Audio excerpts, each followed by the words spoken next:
हल हल हल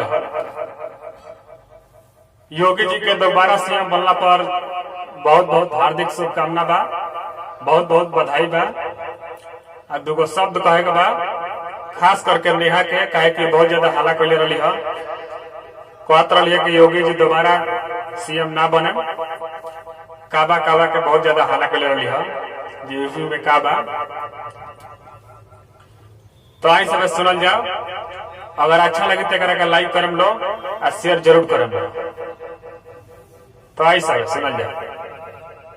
कहे के बा कि गाछे कटहर उठे तेल, गाछे कटहर उठे तेल, रह गईल ताराया बाके। अरे नेहा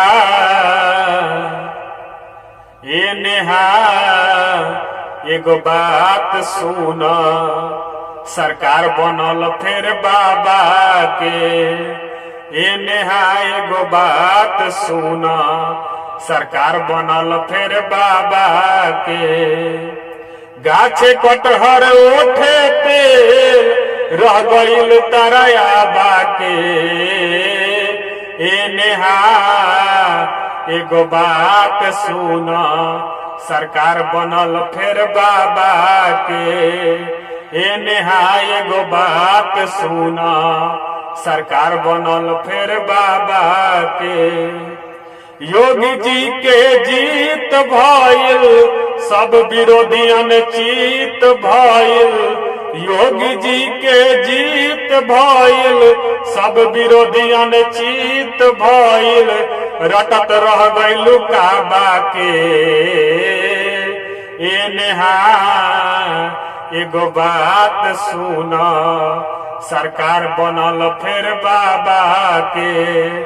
ए नेहा एगो बात सुन, सरकार बनल फिर बाबा के। 22 ना 27 में रही, केहू के गुंजाइश न रही। 22 ना 27 में रही, केहू के गुंजाइश न रही। चाहले जनता बाबा के।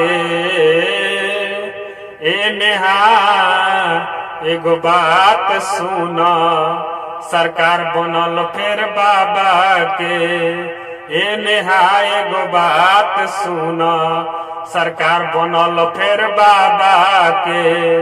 गाछे कटहर उठे तेल, गाछे कटहर उठे तेल, रह गईल ताराया बाके।